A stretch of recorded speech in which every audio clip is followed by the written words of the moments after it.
नमस्कार मित्रांनो, येणाऱ्या विधानसभेत प्रभावी मुद्दा काय राहील याचा विचार करत असताना मागच्या लोकसभेत विशेष महाराष्ट्रात आणि पूर्ण भारतातही संविधान बदलणे, राखीव जागा बंद करणे असा नेरेटिव्ह सेट केला असं नंतर BJP म्हणजे सत्ताधारी पक्षाने म्हटलं. पण काँग्रेसवाल्यांनी पूर्ण भारतभर हा नेरेटिव्ह पसरवला आणि BJPच्या जागा कमी झाल्या.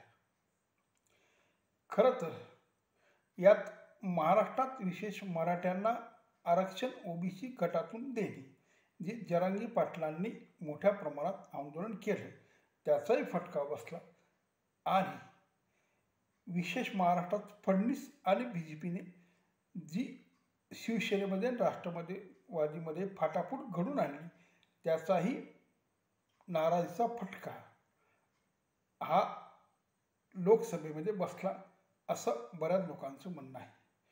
पण आता नवीन नेरेटिव्ह काँग्रेस किंवा त्यांची आघाडी काय उभं करेल हे बघत असताना इकडे शिंदे सरकारने ज्या काही योजना जाहीर केल्या त्यात लाडली बहीण योजना म्हणून एक पेन्शन आणि शेतकऱ्यांना वीज माफी, तसंच दुष्काळ आणि अतिवृष्टीमुळे झालेले नुकसानाची भरपाई डबल करण्यात आलेली आहे.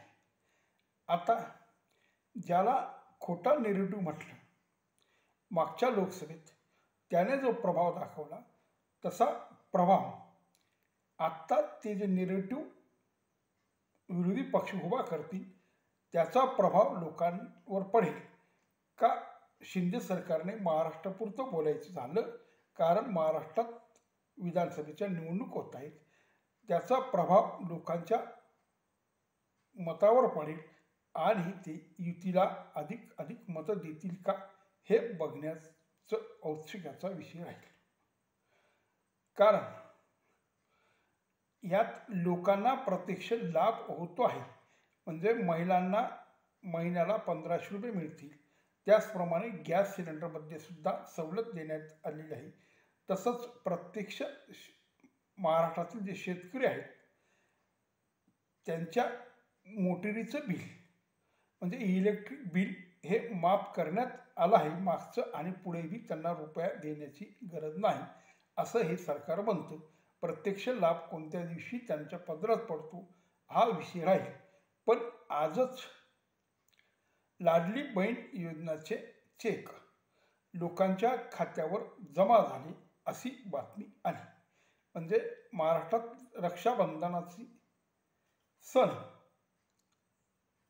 4-5 दिवसात येऊन ठेपला असताना हे लाडली बहीण योजना लागू करून त्यांनी प्रत्यक्ष खात्यावर पैसा जमा केला. हा प्रत्यक्ष लाभ महाराष्ट्रातल्या नागरिकांना आज झाला आहे. तेव्हा जर मतदानाच्या दिवशी कशा पद्धतीने लोकांचा विचार राहील आणि लोक ज्याला आपण विकास म्हणतो, प्रत्यक्ष व्यक्तीच्या खात्यावर पैसा जमा होणं हा त्या व्यक्तीचा लाभ म्हणजे एक प्रकारे त्या व्यक्तीचा विकासच म्हटला जाईल, तर तो कितपत सत्ताधारी पक्षाला फायदेशीर ठरतो हे बघावं लागेल. तेव्हा चला तर मग विधानसभा लवकरच निवडणुका होत आहेत, त्यात कोणत्या गोष्टी प्रभावी मुद्दा ठरतील आणि कुठल्या गोष्टींचा प्रभाव पडेल हे आपल्याला येत्या काही दिवसात कळून येईल. नमस्कार.